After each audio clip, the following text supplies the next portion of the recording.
Hey, what's up, soldiers? Chris here, CaribbeanPod.com. Always a pleasure having you guys here in the kitchen with me. It's been a great 2019. We're finishing off the year with a nice curry beef with potato. And this one here, you have enough beef in the fridge there for your family. Bam, phone rings, friends coming over, a couple coming over, or your cousin or your auntie or your nene or whoever coming over. You need to stretch that beef a little bit more. Boom, potatoes, spread nice. Boy, it's real niceness. Stay tuned, you're gonna love this one, yeah?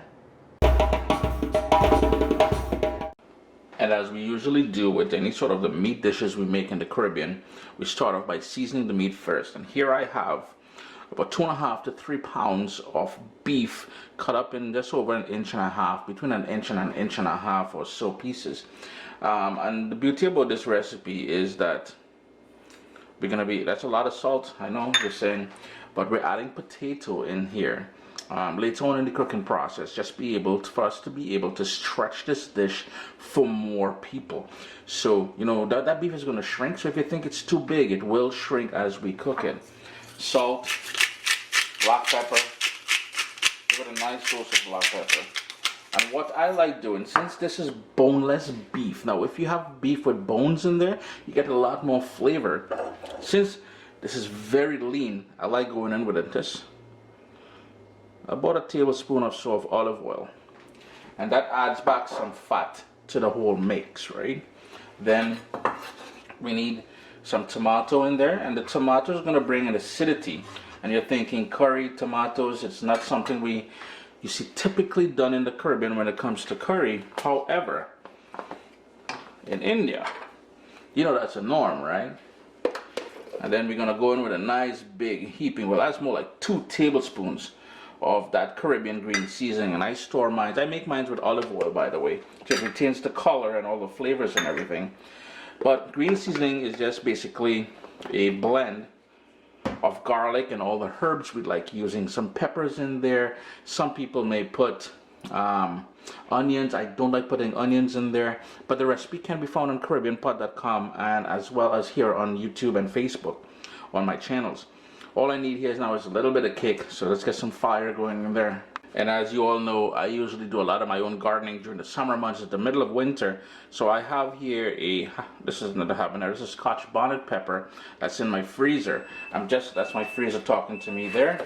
No training, your out-of-place freezer. That's gonna go in with about the bottom half. And all of the seeds and white membrane is still in there. So if you have an abundance of peppers, put it in the freezer, chop it off when you're ready to use, and you're good to go, man. Yeah, I went with a little bit more of that scotch bonnet pepper in there if you're paying close attention. Next up, we've got amchar masala, and this is toasted cumin and a whole bunch of other spices. It's going to go in with about a teaspoon of that. You can get this at all West Indian grocery stores. If you can't find it, just get some roasted ground cumin. That will work great as well too.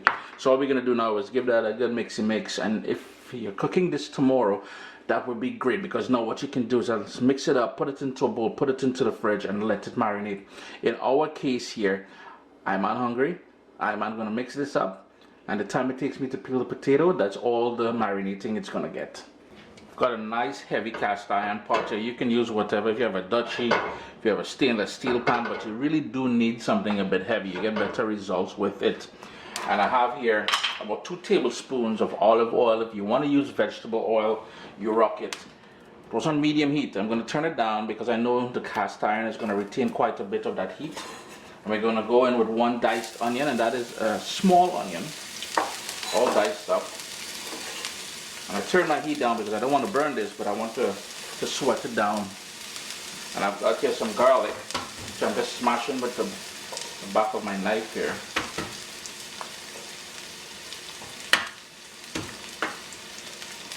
It's about 6 cloves of garlic, I think I have here. I'll continue smashing this. I just want to give this a little mix. And remember, heat on low and let that go gently for about 2 minutes until it softens up. You're going to start seeing those little brown edges, and that's an indication that it's time to step up our game now. And in my bowl here, I have 2 heaping tablespoons of curry powder, and that's my own blend based on a Madras curry. And about a 1/4 cup of water.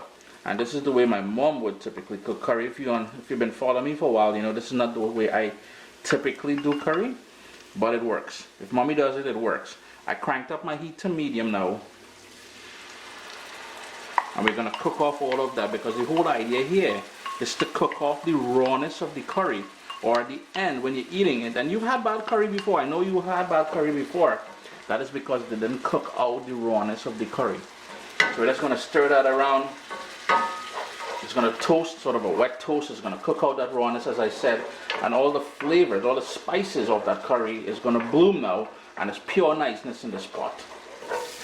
After about 3 minutes, you will notice a few things. One, the curry will go darker. All the liquid will burn out.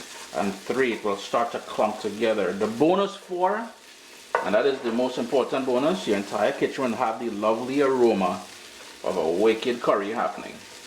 So this is where we're going to crank up the heat now. So we had it at medium. We're going to go to medium high now. So between medium and high. And we're going to start adding the pieces of seasoned beef to the pot.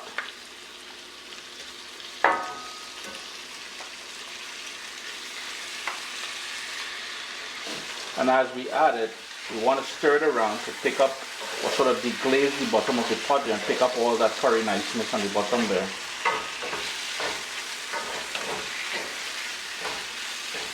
And continue on the marinade. Everything is going in there. That's cool. Now the bit of left back marinade there, what we're going to do is add about 3 cups of water to that bowl. Swish it around and keep it. We're going to need that pretty soon.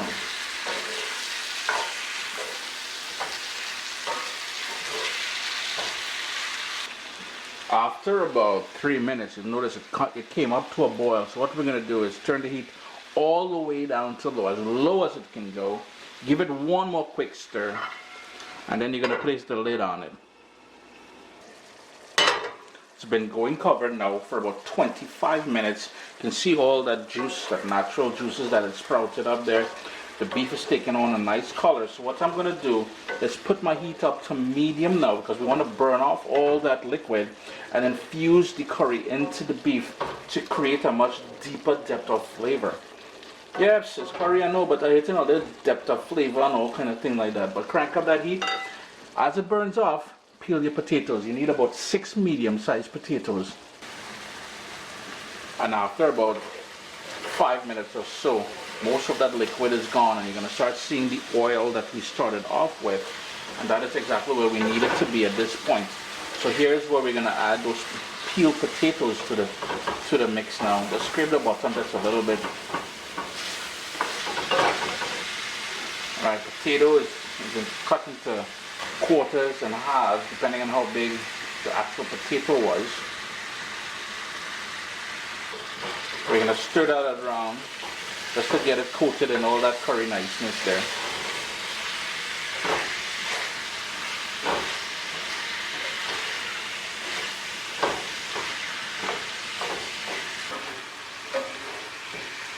And all we need to do now is that 3 cups of water I asked you guys to reserve in the same bowl where we marinated the beef in. That goes in there. Bring that up to a boil. Once it comes up to a boil, reduce the heat all the way back down to low, lid on, and let that go for at least 40 to 45 minutes. 45 minutes later, and the potatoes are all falling apart. The beef is nice and tender. Here's where you're going to taste it for salt and adjust it accordingly. So 2 sort of personalizations you'll do here is taste it for salt, adjust it, and also work on the consistency of the gravy, how thick you want it. In this cast iron pan, the heat retains in there, so I know the residual heat will finish off this. And the reason why we started with big pieces of potato is so near the end here, you still have nice big pieces of potato, because as it cooks, it will tend to mash up or break down. Cilantro, and you're good to go. Chris here, CaribbeanPot.com. This is probably the second to last or the last recipe for 2019 as we enter the new decade of 2020. Look for some more exciting recipes coming your way. I really appreciate the support. Hit that video the thumbs up, leave comments below, and check us out at CaribbeanPot.com, man. What's up, soldiers? Don't forget to click subscribe. If you've already clicked subscribe, hit that bell notification thing. I want to all you missing out on the new videos, man. Come on, click.